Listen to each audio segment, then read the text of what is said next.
नमस्कार, आप देख रहे हैं हल्ला बोल। आपके साथ मैं हूं अंजना ओम कश्यप। धर्मांतरण का मुद्दा गर्मा गया है। गोरखपुर से सांसद रवि किशन इसे धार्मिक आतंकवाद बता रहे हैं। इस मुद्दे को संसद में उठाने की बात कह रहे हैं। रवि किशन के बयान के बाद यूपी की सियासत गर्मा गई है। विपक्ष का आरोप है कि बीजेपी इसी बहाने हिंदू मुसलमान के खेल में लग गई है। वहीं पर क्या अलग अलग धर्मों के कार्ड के जरिए पूरी लड़ाई चुनावों की तैयारी की बिसात पर बिछाई जा रही है। आइए आपको पहले अपनी ये रिपोर्ट दिखाते हैं, फिर सभी खास मेहमान से परिचय कराएंगे।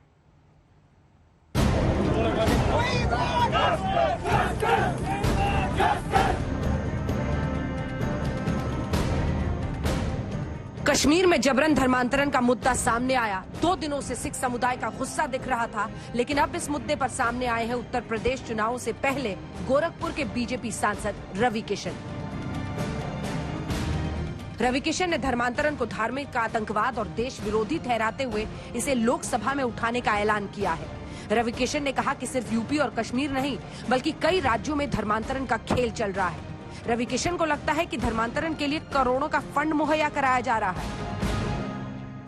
खबर आ रही कि पूरे देश के हर राज्य में ये सिंडिकेट काम कर रहा है। ये अभी अंदरूनी खबर मैं आपको बता रहा हूं, और ये लाखों की तादाद में और करोड़ों करोड़ों रुपए का फंड इनको विदेशों से आया हुआ है। इनका काम है कि हिंदुओं का नाश करो।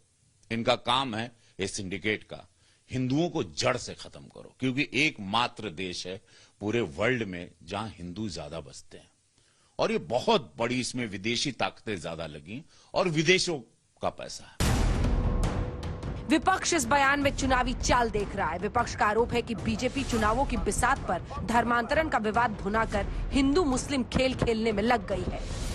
अगर समझ ली इसी तरह का कांड वेस्ट बंगाल के अंदर हुआ होता, महाराष्ट्र के अंदर हुआ होता, राजस्थान के अंदर हुआ होता, तो अब तक भारतीय जनता पार्टी तो पता नहीं हल्ला मचा रहे होते, मुख्यमंत्री का इस्तीफा मांग रहे होते पश्चिम बंगाल का। तो उत्तर प्रदेश के मुख्यमंत्री को इस्तीफा नहीं देना चाहिए। उत्तर प्रदेश के मुख्यमंत्री के नाक के नीचे इस तरह की घटनाएं 4.5 साल से चल रही थी, और 4.5 साल से उत्तर प्रदेश के मुख्यमंत्री क्या कर रहे थे? क्या उत्तर प्रदेश के लोगों को सुरक्षा देने में उत्तर प्रदेश के मुख्यमंत्री नाकाम है? यहाँ पाकिस्तान के एजेंट आके ICI उत्तर प्रदेश के अंदर में बैठ गया और उत्तर प्रदेश की सरकार को मालूम नहीं। तो क्या उत्तर प्रदेश के विधानसभा चुनाव का टोन सेट कर रही है बीजेपी? इधर कश्मीर घाटी में सिख लड़कियों के धर्मांतरण के मुद्दे पर एक प्रतिनिधि मंडल गृह राज्य मंत्री से इंसाफ की मांग लेकर मिलने पहुंचा। वहीं यूपी के नेताओं से धर्म परिवर्तन पर निकली गूंज इस मुद्दे पर हो रही राजनीति को लेकर सवाल खड़े कर रही है। दरअसल यूपी चुनावों से पहले हर मोर्चे पर योगी आदित्यनाथ सोशल इंजीनियरिंग के नए नए दांव आजमा रहे हैं। पहले ब्राह्मण वोटों को लुभाने के लिए कांग्रेस वाले जितिन प्रसाद को पार्टी में शामिल किया गया। अब अंबेडकर की प्रतिमा के जरिए दलित कार्ड भी खेल दिया है। राष्ट्रपति रामनाथ कोविंद ने लखनऊ के लोक भवन में भारत रत्न डॉक्टर भीमराव अंबेडकर के स्मारक व सांस्कृतिक केंद्र का शिलान्यास किया। लखनऊ के ऐशबाग में अंबेडकर स्मारक एवं सांस्कृतिक केंद्र का निर्माण किया जाएगा। स्मारक में डॉक्टर भीमराव अंबेडकर की 25 फीट ऊंची प्रतिमा बनेगी। लगभग 50 करोड़ की लागत से बनने वाले स्मारक में डॉक्टर अंबेडकर की अस्थियां भी रखी जाएंगी और लोग यहां पर जाकर उन्हें श्रद्धांजलि दे पाएंगे। मुख्यमंत्री योगी आदित्यनाथ ने कहा कि भारत में ही नहीं बल्कि जहां भी दलित, पिछड़ों, वंचितों के लिए न्याय की बात आएगी, वहां बाबा साहेब का नाम पूरे सम्मान से लिया जाएगा। भारत की उस आवाज को वैश्विक स्तर तक पहुंचाने का भी एक माध्यम है, जो विश्व मानवता को सदैव वंचितों, दलितों, उपेक्षितों की आवाज के रूप में बाबा साहब भीमराव अंबेडकर का एक नया संबल सदैव प्रदान करेगा। विपक्ष इस पर सवाल दाग रहा है कि चुनावों से 6 महीने पहले ही डॉक्टर अंबेडकर बीजेपी को आखिर क्यों याद आ रहे हैं। हालांकि इससे पहले अखिलेश यादव और मायावती ने भी ऐसे ही स्मारक और पार्क बनवाकर अपने अपने वोट बैंक को लुभाने की कोशिश की थी। बीजेपी कह रही है इसका चुनाव से कोई लेना देना नहीं। भारतीय जनता पार्टी को गर्व है। हम सारे जितने भी लोगों ने इस देश के लिए काम किया भारतीय जनता पार्टी के एजेंडे में है, उन सबकी मूर्ति लगेगी। 365 दिन में सारे कार्यक्रम होते हैं, उसमें हम लोग सबको सम्मान देंगे। विपक्षी बोल बोल के उलट जाएं, पेड़ से लटक जाएं, हम लोग को उनकी बातों से कोई फर्क नहीं। 4.5 साल हो गए हैं और आप आज आधारशिला रख रहे हैं उस व्यक्ति की जो हमारे संविधान के निर्माता थे और उनके मूल्य थे कि दलितों, पिछड़ों, वंचितों, महिलाओं को अधिकार मिले, समानता मिले। वो तो आपने दिया नहीं। अखिलेश यादव इस बीच अभी से जीत का दम भर रहे हैं और जीत भी ऐसी वैसी नहीं, 350 सीट वाली। उन्होंने नए चुनावी कैंपेन में सुख दुख में साथ निभाएंगे गाना भी लॉन्च कर दिया।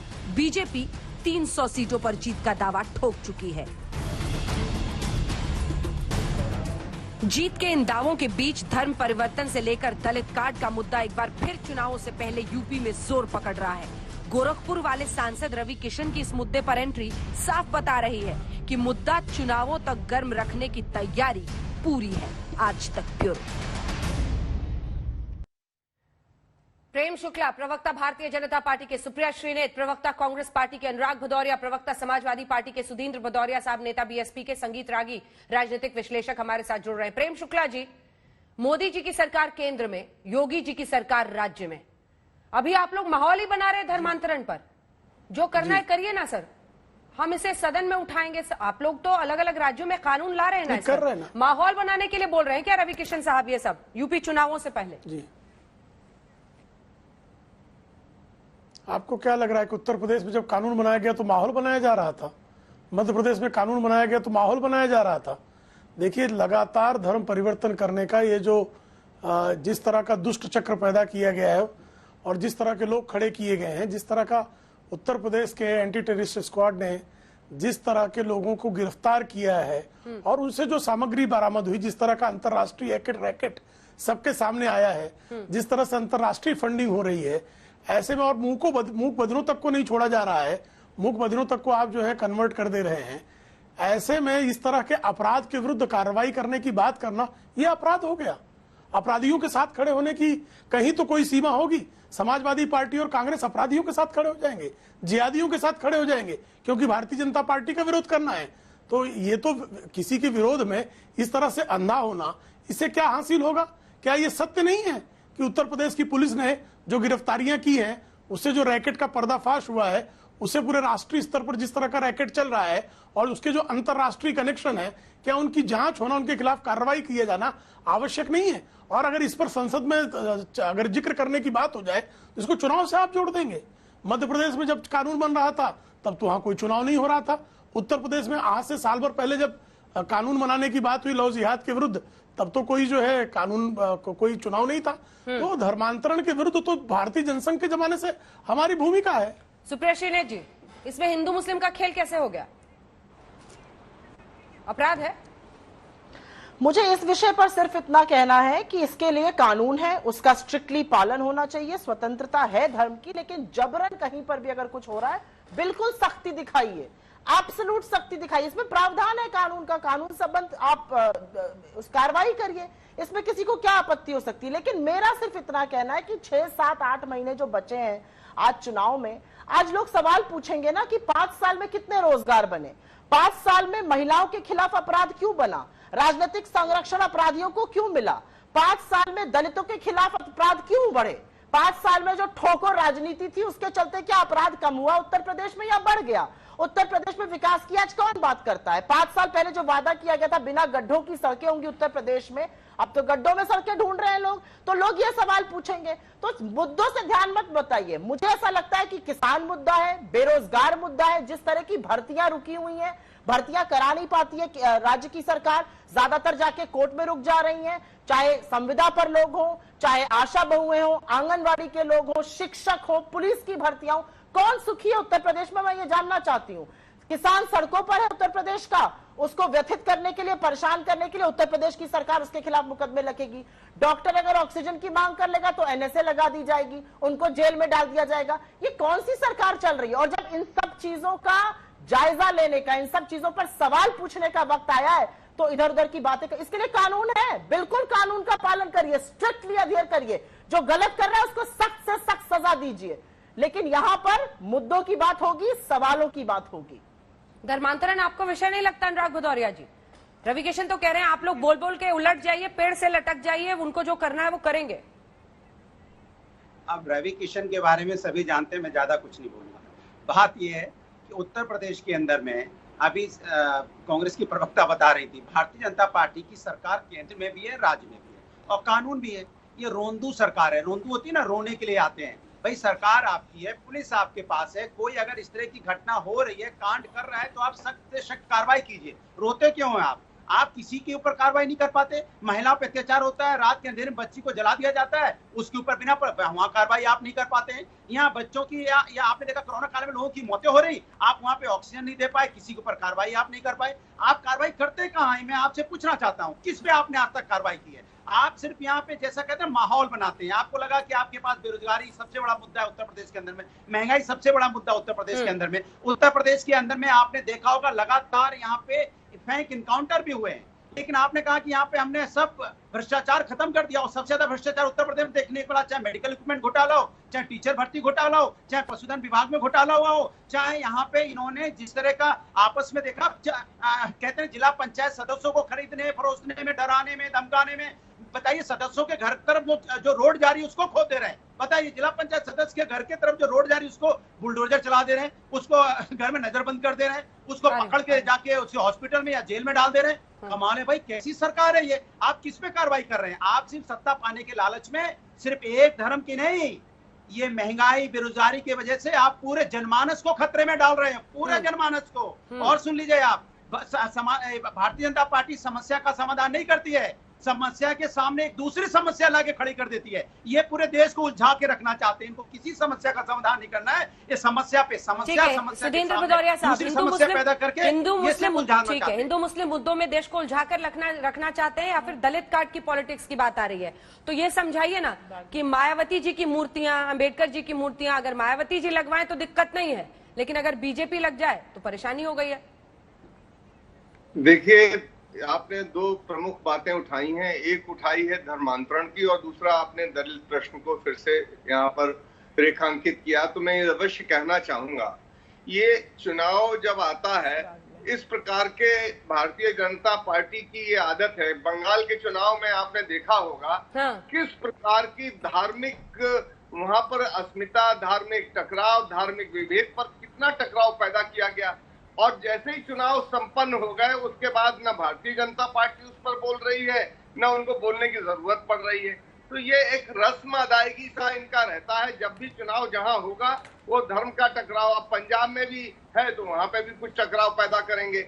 मैं ये कहना चाहता हूं कि ये इनका टकराव, विभेद पैदा करना इनकी आदत है। और जहां तक दलितों का प्रश्न है, परम पूज्य बाबा साहब का पिछले 70 वर्षों में उन्होंने देख लिया, पूरे देश के जानते हैं किसकी प्रतिबद्धता है, किसकी प्रतिबद्धता नहीं है।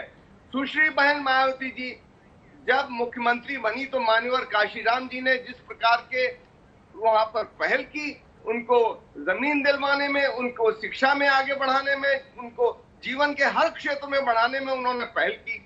जहां तक इनका प्रश्न है, इनके बारे में, बीजेपी के बारे में भी जानते हैं, जो पहले जनसंघ थी, जैसा प्रवक्ता जी कह रहे हैं, यहीं पर दिल्ली के रामलीला मैदान में इन्होंने परम पूज्य बाबा साहब का पुतला जलाया। इस पर जलाया कि हिंदू कोड बिल का, क्योंकि वो प्रस्ताव रख रहे थे, ये विरोध कर रहे थे। इसी प्रकार अब हमारे जो बहन मायावती जी ने यहाँ पर पार्क बनाए, तो लोग कहते थे, अन्य पार्टियों के लोग, और उसमें ये सब लोग जो है आज बोल रहे हैं, ये कहते थे ये विलासता के केंद्र हैं। अब उनको अपने जैसे उनकी सरकारें बनती है तो ये भी पार्क बनाते हैं अपने महापुरुषों के लिए। तो पहली बार भारत में 2500 वर्ष बाद अगर परम पूज्य बाबा साहब के जो सपने थे उनको पूरा करने के लिए, मान्यवर काशीराम जी की जो विल थी उसको पूरा करने के लिए बहन मायावती जी ने जितने भी दलित और पिछड़े महापुरुष थे उनके लिए पार्क के लिए केंद्र बनवाए। और इसलिए नहीं बनवाए, इसलिए कि संविधान की हमें रक्षा करनी है, इसलिए बनवाए। क्या हमें समता बनाना है, सांस्कृतिक केवल नहीं, हमको समता मूलक समाज बनाना है। और हमारा संघर्ष जारी है, और आजीवन हमारा संघर्ष जारी रहेगा बहन मायावती जी के नेतृत्व में। और इस बार सरकार भी बनाएंगे। पूरी सोशल इंजीनियरिंग चल रही है। रागी साहब एक साथ जवाब दीजिएगा, प्रेम जी सबका, क्योंकि 3 आपके विरोधी बोल चुके हैं, लेकिन रागी जी से कमेंट ले लें। पूरी सोशल इंजीनियरिंग, एक तरफ धर्मांतरण का मुद्दा कश्मीर में हुआ है, लेकिन उसको रवि किशन से उठवाइए जो कि गोरखपुर के सांसद हैं, और दूसरी तरफ दलित कार्ड का आरोप लग रहा है कि अब अंबेडकर की मूर्ति बनाने का चुनाव से पहले अर्थ यह है कि डॉक्टर अंबेडकर की मूर्ति के जरिए दलितों को लुभाया जा सके।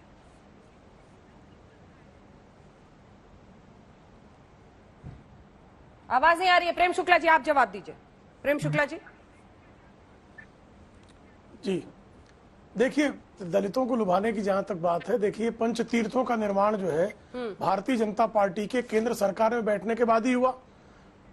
पूजनीय डॉक्टर बाबा साहब आम्बेडकर के निर्माण को दशकों बीत जाने के बावजूद क्या पंच तीर्थों का निर्माण हुआ? इंदु मिल स्मारक, जहां पर चैत्य भूमि, जहां पूजनीय बाबा साहेब को जो है अंतिम विदाई दी गई, वहां पर कभी भी स्मारक का निर्माण के लिए कांग्रेस की सरकार ने भूमि आवंटन तक 6 दशक में देना आवश्यक नहीं समझा। वहां निर्माण कार्य किसने प्रारंभ किया? भारतीय जनता पार्टी ने प्रारंभ किया।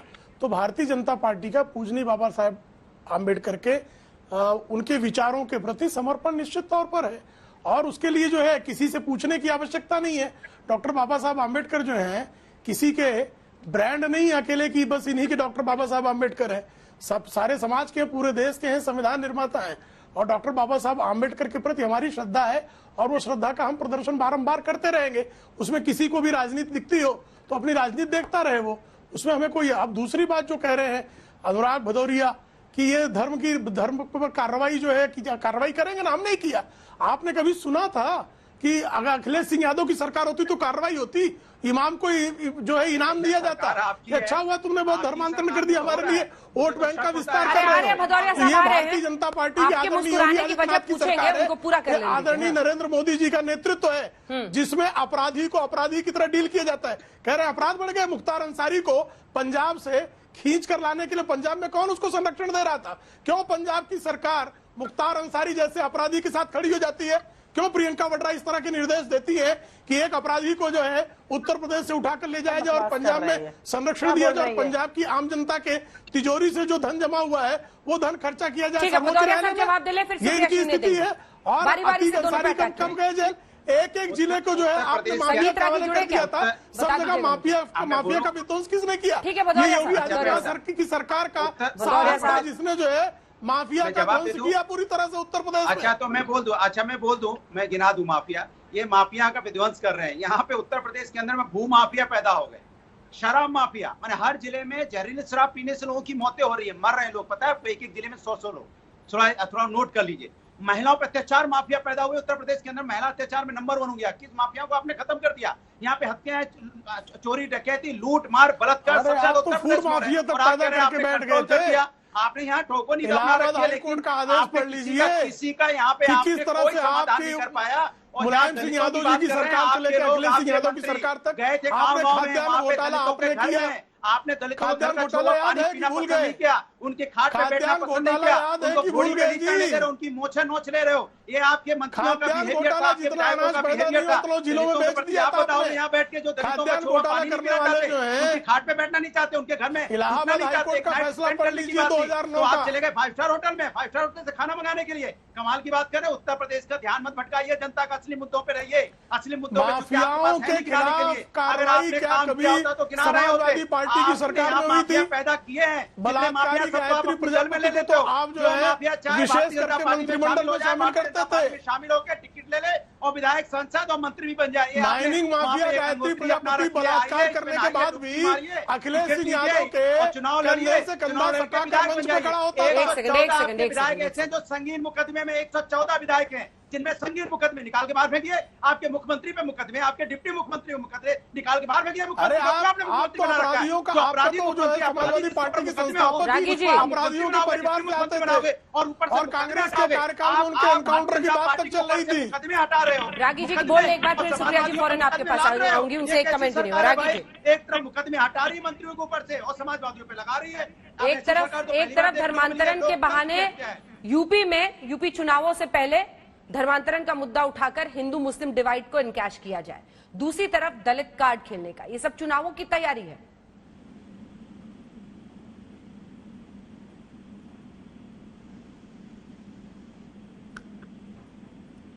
म्यूट हो गया है सर, म्यूट। अरे अनम्यूट कीजिए। आवाज नहीं है? हाँ आ रही है, बोलिए, जल्दी बोलिए।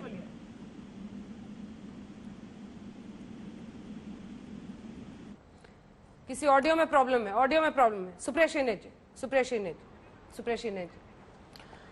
मुख्तार अंसारी के मुद्दे पर ऐसा लगता है कि मैं उत्तर प्रदेश से हूँ। हाँ, मुख्तार अंसारी के मुद्दे पर घेर रहे थे कि पंजाब सरकार ने हम सब लोग लड़कियों की हत्याएं हुई हैं और बलात्कार हुए हम हैं। सब लोग इसलिए उत्तर प्रदेश से हैं। उत्तर प्रदेश की जनता जानती है कि सुश्री बहन मायावती जी भदौरिया जी, भदौरिया जी, है और सर्व सुधींद्र भदौरिया जी आ रही, बोलिए मिस श्रीनेत। और वो बसपा का अंजना जी, हम सब उत्तर प्रदेश से हैं और मुझे लगता है कि उत्तर प्रदेश की जमीनी हकीकत से सब लोग वाकिफ हैं। यहाँ पर आकर आए बाएं बकना बिल्कुल किसी को शोभा नहीं देता है और अपने अपने टर्न पर बोले तो हम लोग शायद समस्याओं का समाधान ढूंढ सकते हैं। हम दलितों की बातें यहाँ पर कर रहे हैं और मैं एक महिला हूं, मैं जरूर ये बोलूंगी, हिंदुस्तान में महिलाओं के खिलाफ सबसे ज्यादा अपराध उत्तर प्रदेश में होता है और दलित महिलाओं के खिलाफ तो सबसे ज्यादा अपराध उत्तर प्रदेश में होता है। छोटी सी घटना हाथरस की ले लीजिए, पूरा महकमा, पूरी मंडली सरकार की लग गई थी प्रूफ करने में कि रेप नहीं हुआ एक दलित लड़की का, लेकिन रेप हुआ था, सीबीआई ने बोला, उसके बाद सबके मुंह पर ताले लग गए। क्या कार्यवाही करी गई एडीजी लॉ एंड ऑर्डर, तमाम प्रवक्ताओं, तमाम सूचना सलाहकारों की मंडली के खिलाफ। शाहजहांपुर में, उन्नाव जो जहां पे इतनी घटनाएं हुई हैं कि सेंगर के साथ, सेंगर को तो ये लोग कोई कार्यवाही करने को तैयार नहीं थे जब तक कोर्ट ने इंटरवीन नहीं किया और वो आरोपी नहीं है, वो दोषी पाए गए हैं हत्या और मर्डर के, और उसके खिलाफ वो उनकी पत्नी को खड़ा कर देते हैं अध्यक्ष के चुनाव के लिए जिला पंचायत। जब हाहाकार मचता है तो मुख्य आरोपी हत्या का खड़ा कर देते हैं। उसके बाद इनके एमपी साक्षी महाराज जाके उसके निर्दल नॉमिनेशन पर भी साथ खड़े रहते हैं। तो पार्टी का स्टैंड क्या है पहले मुझे ये बताया जाए। महिलाएं, दलित महिलाएं, बेरोजगारों की बात भाजपा क्यों नहीं कर रही है, मैं ये क्योंकि उनको सूट करता है। सुप्रिया जी, आदित्यनाथ ने एक सेकंड, एक पते की बात सुनिए। चुनावों के इर्द गिर्द बड़ी सारी तैयारियां करनी पड़ती हैं। उन्हें पता है कि ये सोशल इंजीनियरिंग का दाव जो खेल रहे हैं योगी आदित्यनाथ, वो उनको काम आएगा चुनावों में। कांग्रेस इसमें कहां पीछे छूट रही है? सोशल इंजीनियरिंग जिसमें दलितों के सम्मान की भी वो बात कर रहे हैं, वो जितिन प्रसाद को भी ब्राह्मणों को अपनी तरफ करने के लिए शामिल कर लेते हैं, तीसरी तरफ धर्मांतरण का भी मुद्दा उठा रहे हैं। सुप्रिया श्रीनेत, अच्छी बात आपने कही, आपने अच्छी बात कही। सोशल इंजीनियरिंग करते करते अपना कर्तव्य ही भूल गए कि आपको चुना था उत्तर प्रदेश की 25 करोड़ जनता ने और सोचा था आप उत्तर प्रदेश का भला करेंगे। आप सोशल इंजीनियरिंग करने में सर फुटअव्वल दिल्ली और लखनऊ के बीच में, दोनों उप मुख्यमंत्रियों के बीच में और आपके बीच में ऐसा सर फुटअव्वल हुआ कि आप भूल गए आप किस लिए चुने गए थे। सोशल इंजीनियरिंग के चक्कर में आज उत्तर प्रदेश का युवा बेरोजगार घूम रहा है, आज उत्तर प्रदेश के किसान आतंकित और सड़कों पर हैं बेचारे, आज उत्तर प्रदेश की महिलाएं असुरक्षित हैं, आज उत्तर प्रदेश के दलितों का जितना उत्पीड़न आपकी सरकार में हुआ है किसी में नहीं हुआ है। आप कितनी भी सोशल इंजीनियरिंग कर लीजिए, लेकिन बाबा साहब के सपने को साकार होने से आपने रोका है, उसमें अवरोध आप बने हैं। ये उस प्रदेश का दलित और देश का दलित भी समझ रहा है। तो सोशल इंजीनियरिंग काम नहीं आएगी, सवाल मुद्दों का है। आपने लोगों को गरीब किया, आपने लोगों का रोजगार खाया, देखिए मुख्तार अंसारी पर सवाल पूछा और उसको अगल इसका जवाब देना कह पड़ेगा। रही थी, वो बगले झांकते रही, उस पर जवाब नहीं है। अपराधी मुख्तार अंसारी को प्रश्रय दिया गया, इस बात पर कोई जवाब नहीं, पहली बात। दूसरे, दलितों पर और महिलाओं पर अत्याचार के मामले में राजस्थान से आगे कोई नहीं है। उत्तर प्रदेश का रिकॉर्ड आप कृपा करके निकाल कर देख लीजिए, 2012 से 2017, 2017 से लेकर 2021 तक। देखिए बीच में मत बोलिए, मैं आपके बीच में नहीं बोल रहा था, मैं आपके बीच में नहीं बोल रहा था। सुप्रिया जी, मैं आपके बीच में नहीं बोल रहा था। वृथा प्रलाप बंद कीजिए, मैं आपके बीच में नहीं बोल रहा था ना। अभी तो आप सिखा रही थी सबको कि बीच में नहीं बोलना चाहिए। सीख कहाँ गायब हो गई आपकी अचानक? बोलते रहिए, बोलिए बोलिए बोलिए। तो सबसे अधिक महिलाओं पर, दलितों पर बलात्कार अगर कहीं हो रहा है तो राजस्थान में हो रहा है। और राजस्थान में हुए बलात्कारों पर आंखें मूंद कर श्रीमती प्रियंका वाड्रा क्यों बैठ जाती है? उन्होंने अशोक गहलोत को ऑथराइज कर दिया है कि आपके यहाँ दलितों पर अत्याचार होंगे, महिलाओं पर बलात्कार होंगे, दलित महिलाओं को ढूंढ ढूंढ कर बलात्कार होंगे, उसके बाद भी कोई कारण। और आंकड़े उठाकर आप देख लीजिए, राजस्थान में वसुंधरा राजे के कार्यकाल में और अशोक गहलोत के कार्यकाल में आपको साफ तौर पर दिखाई देगा। मुहर लगेगी धर्म पर। आज आप ये बहस इसलिए देख रहे हैं क्योंकि कश्मीर में सिख लड़कियों के धर्म परिवर्तन का मामला गोरखपुर के सांसद उठा रहे हैं। क्या यूपी चुनावों पर है नजर? दूसरी तरफ आरोप लग रहा है कि क्या दलित कार्ड खेलने की कोशिश हो रही है। हमारे साथ तमाम मेहमान बने हुए। सुप्रिया श्रीनेत एक जवाब देना चाह रही थी। संगीत रागी जी, आप तक आवाज आ रही है? आप कुछ बोलिए। आपकी आवाज में, ऑडियो में आज प्रॉब्लम है। चलिए सुप्रिया श्रीनेत जी जवाब दीजिए उनकी बातों का। मुझे एक बहुत इंपॉर्टेंट बात उत्तर प्रदेश के बारे में कहनी है और ये सर्वविदित है, लेकिन याद दिलाना जरूरी है। उत्तर प्रदेश में सवाल पूछने की या सत्य दिखाने की बहुत बड़ी कीमत चुकानी पड़ती है। उत्तर प्रदेश में अगर मिर्जापुर में एक स्कूल में बच्चों को नमक रोटी खिलाया जाता है तो स्कूल के या वहां के अधिकारी के खिलाफ कार्रवाई नहीं होती है। जो पत्रकार वो सत्य दिखाता है उसके खिलाफ सेडिशन केस हो जाता है, उसको जेल में डाल दिया जाता है। अगर मुसहर घास खा रहे हैं वाराणसी में, उस पत्रकार के खिलाफ देशद्रोह का मुकदमा कर दिया जाएगा। पीपीई किट में घोटाला दिखाने वाले पत्रकार के खिलाफ एफआईआर पहले होती है, जो भ्रष्ट है उनके खिलाफ बाद में होती है, कोई कार्रवाई नहीं होती है। देवरिया में कोरोना काल में एक मां भर्ती है, उसकी छोटी सी बेटी से पोछा लगवाया जा रहा है, ये पत्रकार जो दिखाता है उसके खिलाफ कार्रवाई होती है, देशद्रोह का मुकदमा होता है। उत्तर प्रदेश एक ऐसा अनोखा प्रदेश है जहां पर कोरोना काल के दौरान भी डॉक्टरों के खिलाफ ज्यादा कार्रवाई की जा रही थी, भ्रष्ट और लचर व्यवस्था के खिलाफ कम।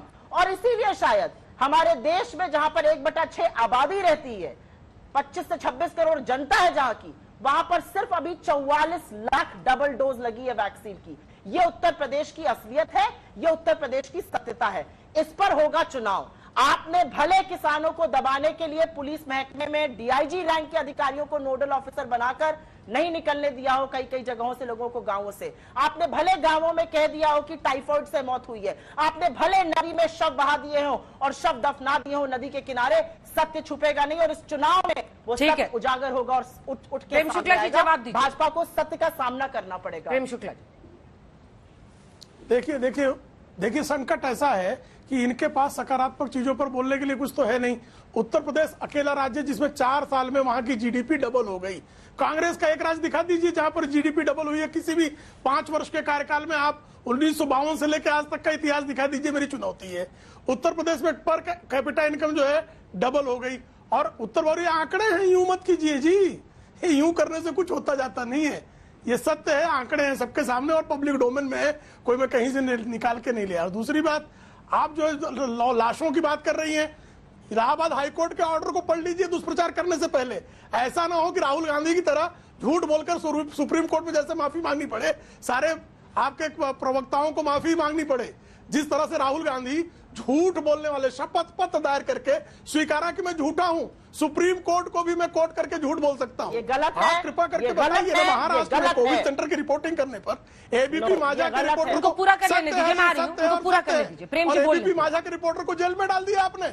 और वहां पर जो है आपकी स्थिति है, कंगना रनौत एक ट्वीट कर देती है और महाराष्ट्र में देशद्रोह का आप जो है मुकदमा बांद्रा पुलिस स्टेशन में दर्ज कर देते हैं।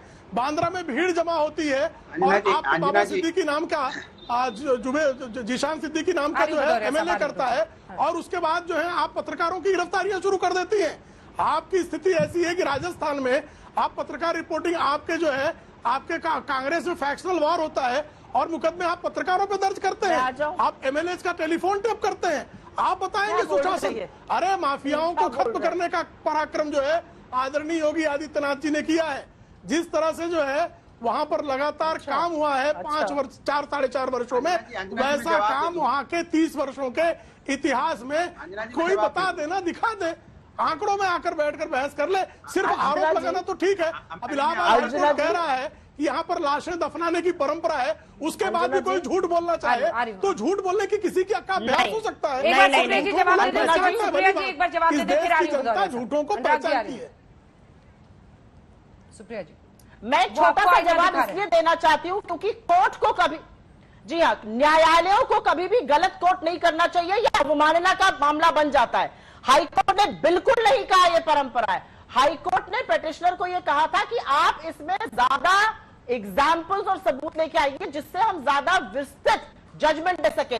न्यायालय को गलत कोर्ट करना इस शो में भी गलत हो जाएगा, उसकी भी अवमानना है और आपकी अवमानना का मामला तो बनता ही है। सबसे पहले मैं ये बता दूं। दूसरा, आप फिर से उच्चतम न्यायालय को गलत कोर्ट कर रहे हैं, गलत कोर्ट कर रहे हैं, आप बिल्कुल गलत कोर्ट कर रहे हैं। और दूसरा मैं बता दूं, आप सुप्रीम कोर्ट के मामले को भी गलत कोर्ट कर रहे हैं। राहुल गांधी जी ने कहा था कि सुप्रीम कोर्ट को गलत राहुल गांधी ने गलत कोर्ट किया था। ठीक है, सुप्रिया जी बोल रहे हैं। हाँ, तो उस पर माफी मांगी थी, ये नहीं कहा था कि आप चोर नहीं है, आपकी चोरी तो आपने रामलला को, आपने तो चोरी में रामलला को भी नहीं बख्शा। वहां पर भी आप लोग पहुंच गए प्रॉपर्टी डीलिंग करने। अयोध्या में भी आपने भगवान राम को जिन्होंने नहीं बख्शा उनसे क्या बहस करना है? आपने जितनी भ्रष्टाचारी, बिल्कुल आप झूठ बोल रहे हैं। आपके खिलाफ मैं अवमानना का मामला करूंगी प्रेम शुक्ला। गलत बात मत बोलिए यहाँ पर बैठकर, कितना मत बोलो। करोगे तुझे जी? कोई केस बना नहीं, गलत मामले मत बोलो। मैं जी। अवमानना का मामला करूंगी आप पर, यहाँ पर बैठ के झूठ मत बोलो। सोनिया माई, राम लला को मामले को, अरे राम जी को आपने नहीं बख्शा। अरे तड़ीपार तो आपके भी नेता थे, तड़ीपार तो आपके भी नेता थे, तड़ीपार तो आपके भी नेता थे, तड़ीपार तो आपके भी नेता थे, तड़ीपार तो आपके भी नेता थे, ठेकू और घासाराम तो आपके भी नेता को कहा गया। स्नूपिंग के लिए तो उनके ऊपर भी कार्रवाई हुई थी। तड़ीपार की आप यहाँ पे बात करते हैं, आप तड़ीपार की बात करेंगे। आप अगर मेरे नेताओं को 420 कहिएगा तो मैं आपको तड़ीपार नहीं कहूंगी। ये बताइए अंजना जी, मैंने अनुराग भदौरिया जी, अनुराग भदौरिया जी, कहती हूँ, अनुराग भदौरिया, सब कहा जाए तो मैं सुनूंगी नहीं। अनुराग भदौरिया जी, अखिलेश जी किस बलबूते 350 सीटों की बात कर रहे हैं? जिस तरह की सोशल इंजीनियरिंग और जिस तरह से धर्म परिवर्तन के तमाम मुद्दों को, अपने वोट बैंक को सीधे केटर कर रहे हैं वो, चोरी करके बैठे हो। कैसे मुकाबला कीजिएगा मिस्टर भदौरिया? देखिए मुझे लगता है कि भारतीय जनता पार्टी के प्रवक्ता ने बिल्कुल सही कहा। 30 साल तक यहाँ पे ऐसा कांड आपको देखने को उत्तर प्रदेश में नहीं मिला कि जहाँ जिला पंचायत के सदस्य भारतीय जनता पार्टी के इत्ते से आए, इत्ते से, और पूरा जीतने का दम भर के क्या कर रहे हैं, तानाशाही, तांडव, डीएम, एसपी, क्यों उन्होंने सुपारी दे रखी है। ये तो यहाँ गुंडे लाने की जरूरत नहीं है, यहाँ के डीएम एसपी गुंडे हैं। मैं आपके बीच में नहीं बोला, इसलिए आप आपके बीच में, इसलिए आप बोल रहे हैं कि आप, ठीक है भदौरिया साहब पूरा कर ले। आपने नहीं, उनको चुप कराओ ना, कहाँ से बुला लेते हो लोगों को जो पढ़ लिख के नहीं आते। मुझे बोले तो मैं आपके बीच में नहीं बोला, मैं आपके बीच में बोला ना, तो कम से कम संविधान सीखिए। सब क्यों बोल रहे हैं? तो आप सुन लीजिए, हाँ तो बस चुप हो जाइए। इन्होंने डीएम एसपी को सुपारी दे रखी है और डीएम एसपी से सुपारी दे के गुंडई करवा रहे हैं। समाजवादी पार्टी के सदस्यों का पर्चा खारिज करा रहे हैं, उनको वहां तक नहीं, उनको पर्चा भरने तक, डीएम ऑफिस तक जाने नहीं दिया, या तो उन पे मुकदमे ठोक दिए, या उनको जंगल में जाके छोड़ा है, या उनके घर की खुदाई कर दी। सोचो आप बुलडोजर लेके घूम रहे हैं, इनके मुख्यमंत्री के आदेश पे सब बुलडोजर लिए घूम रहे हैं। देखना कहीं इनके मुख्यमंत्री ना बुलडोजर लिए घूम रहे हो, किसके ऊपर चढ़ा दिया जाए। कमाल की सरकार है, इतने से सदस्य आए, लोकतंत्र की हत्या आप कर रहे हो, दूसरे पे ताना मार रहे हो। ये लोकतंत्र को आप वहाँ पे पहुंचने नहीं दे रहे हो, इसलिए कह रहे हो कि 2022 में जनता तथ्यों पे बोल रहा हूँ, तो आप ये बनाने की कोशिश कर रहे हो। भदौरिया साहब, अनुराग भदौरिया जी, अनुराग भदौरिया जी, अपराधियों पर बोलने की इजाजत आपका जमीर देता है आपको? वो पार्टी जिसने अनेकों को टिकट दिया, चुनाव लड़ाया, मंत्री बनाया, जमीर देता है आपकी इजाजत? 114 विधायक इनके संगीन मुकदमे हैं, इनके मुख्यमंत्री पे आपराधिक मुकदमे, हमारे मुख्यमंत्री आपराधिक मुकदमे बताइए कौन सा है? आप नहीं, आप बताइए समाजवादी पार्टी के राष्ट्रीय अध्यक्ष पे कौन सा आपराधिक मुकदमा है? इनके मुख्यमंत्री पे आपराधिक मुकदमे सुधींद्र भदौरिया साहब बर्खास्त करती है। डिप्टी सीएम पे आपराधिक मुकदमे क्यों नहीं हटाते आप? इनके यहाँ पे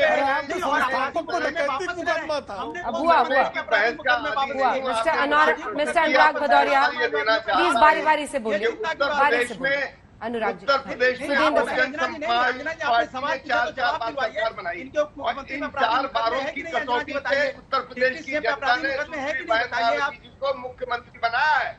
मैं ये भी कहना चाहूंगा कि जब पिछली बार बहन मायावती जी मुख्यमंत्री बनी तो उत्तर प्रदेश का जो मुलायम सिंह जी जब मुख्यमंत्री थे 4% विकास दर था।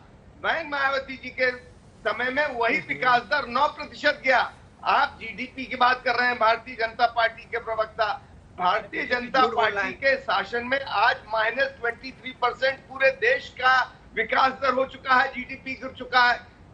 ये कह रहे हैं मतलब ही पता नहीं, बेरोजगारी को देंगे, लोगों को नौकरियां देंगे, इतनी बेरोजगारी कभी नहीं हुई। इसी प्रकार से हर मोर्चे पर विफल रहे हैं सभी लोग। और सुश्री बहन मायावती जी हर बार जब मुख्यमंत्री बनी है, और हालांकि मीडिया में और अन्य स्थानों में उनकी साइकोलॉजिस्ट भी नहीं दिखाते हैं, पर जब चुनाव के परिणाम आते हैं कुछ लोग 300 पार करते हैं। बीजेपी भी बंगाल में 200 पार कर रही थी, नतीजे कुछ आते हैं। और इसीलिए इस बार उत्तर प्रदेश के चुनाव में भी उसी प्रकार के परिणाम आएंगे जिस प्रकार से 2007 के परिणाम आए थे। हम ये दावे के साथ कहते हैं कि हम 2007 को इस बार 2022 में दोहराएंगे। ठीक है, 2007 को दोहराएंगे। रागी जी, अब मुझ पर मत बरसिएगा, कसूर टेक्नोलॉजी का है, आपकी आवाज नहीं आ रही थी, अब आवाज आ रही है, बोल के सुनाइए जरा।